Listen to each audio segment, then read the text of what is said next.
बचपन से ही दिखने में सुंदर नहीं थी, लेकिन अमीर बाप की बेटी सृष्टि पर उसकी माँ जान छिड़कती। मेरी बेटी कितनी प्यारी है, भगवान सबको सृष्टि जैसी बेटी दे। सृष्टि धीरे धीरे बड़ी होती है। एक दिन सृष्टि की सहेली कहती है, तू दिखने में कितनी अजीब सी है, लेकिन मैं जानती हूँ हम सब में सबसे अच्छी शादी तो तेरी ही होगी। तेरे पापा अमीर जो है। और बता नहीं सकते यार, दहेज तो हर कोई देता है, ये क्या ज्यादा ले जाएगी अपने पति के लिए? अरे बड़े शहर में कोठी है इसके पापा की। अरे पापा की है ना, कौन सी इसकी है? इसकी होती तब तो कोई भी लड़का इससे शादी कर लेता। अरे पापा की मतलब पापा की है तो मेरी ही है ना? किसने कहा? अब तेरी तो तब होगी ना जब तेरा भाई ना हो। वैसे भी शादी के बाद सारी प्रॉपर्टी भाई के नाम होती है। सृष्टि समझ जाती है कि उसे किसी भी हालत में माँ बाप की सारी प्रॉपर्टी को अपने नाम करना है, लेकिन कैसे? एक दिन सृष्टि का भाई शीनू कहता है, बहन क्या कर रही है? तुझसे एक बात करनी है। अरे हाँ हाँ करना, मैं तो तेरी बहन हूँ। बहन मेरी लाइफ में ना एक लड़की है, बहुत अच्छी है।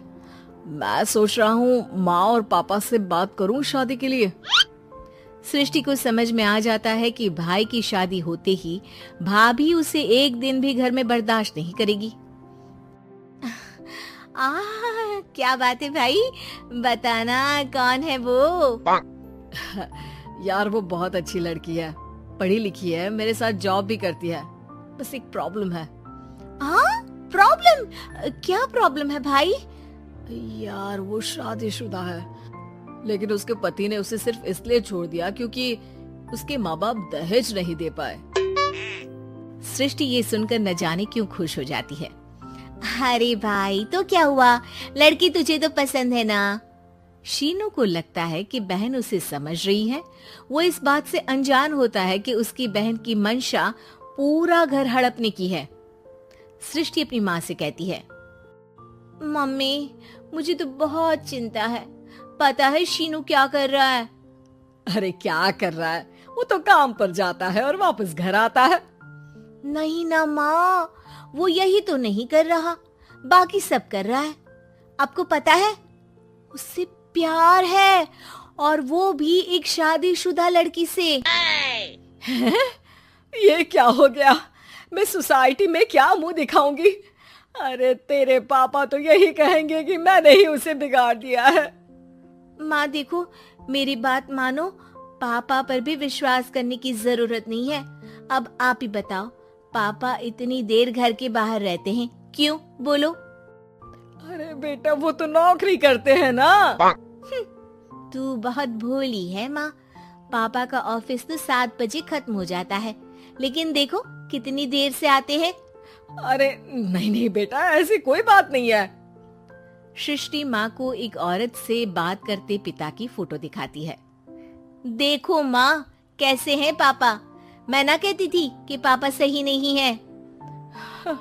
मैं तेरे पापा से बात करूंगी, दे फोटो मुझे। ओ माँ, वो तो डिलीट हो गई।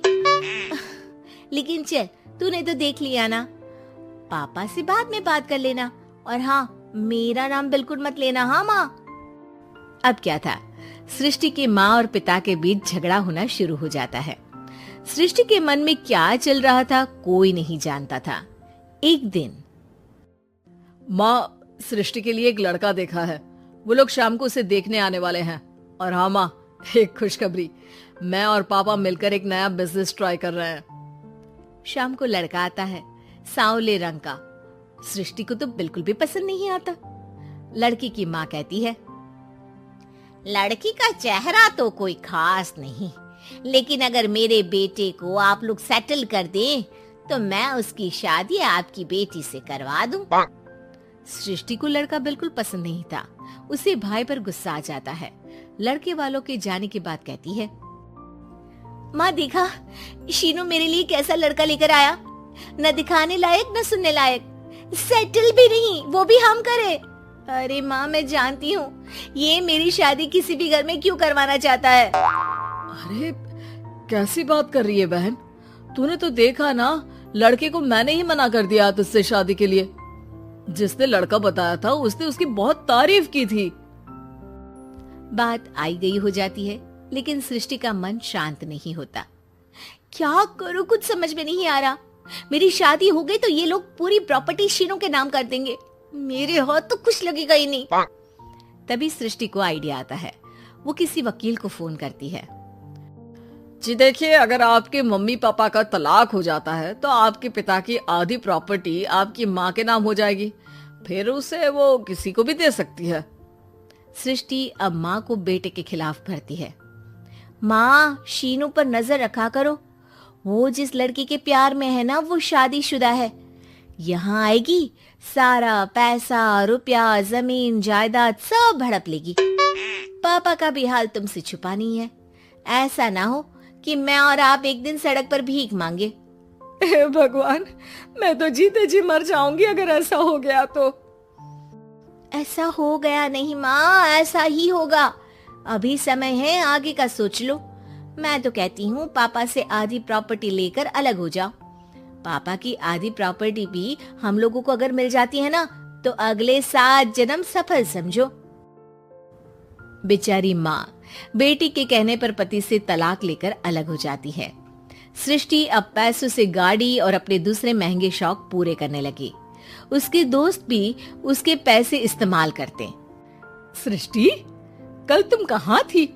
मैं सारा दिन घर पर अकेली थी। तो मैं क्या करूं? मैंने ठेका तो नहीं लिया है ना तुम्हें संभालने का। माँ को सृष्टि से ये उम्मीद नहीं थी।